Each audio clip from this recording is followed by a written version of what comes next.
To the boy that thought he had total control over me, I've not absorbed your unkind words about me that you used to try to break me down. I don't have a general distrust of other people. I love people and life. I still show up with an attitude of gratitude. I haven't sworn off relationships. I will give myself the time to heal.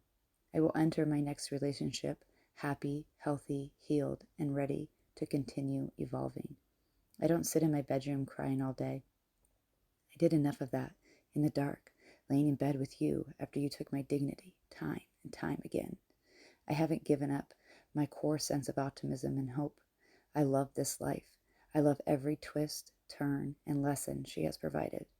I'm not sorry, but you just don't have that kind of power.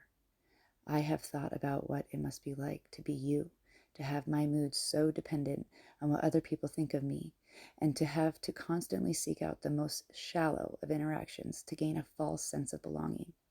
You can't get by without other people, and yet you despise other people for needing them so much. Appreciation and gratitude is a chariot that could carry you to the highest of highs, yet you refuse to board.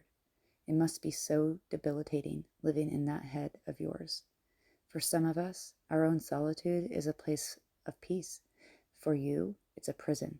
I feel bad for you. You're constantly on the lookout for imagined disrespect as you drive people away and cause your own suffering by raining down chaos and misery on everyone around you.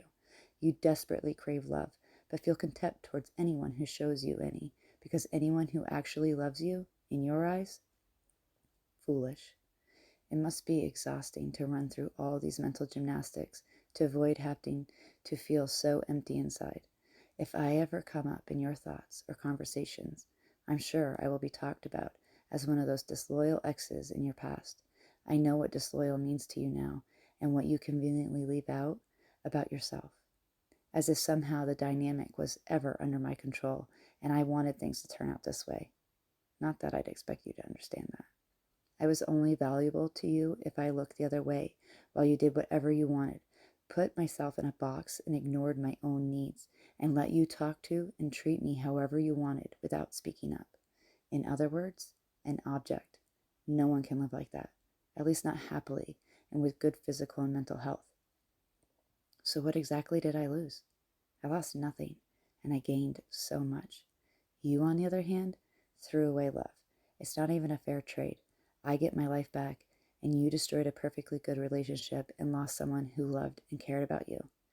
Now I know you weren't my soulmate or the love of my life, because the love of my life would never have treated me the way you did.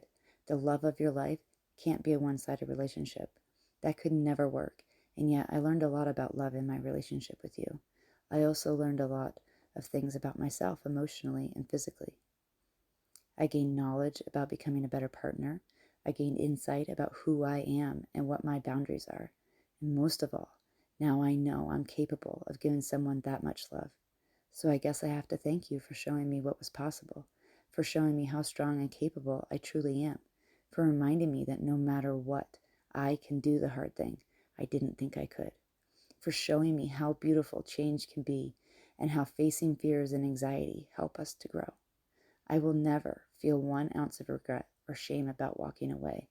I have made many mistakes in my life, but sticking up for myself and standing my ground was never a mistake. And I wish you happiness and the capacity to truly love yourself.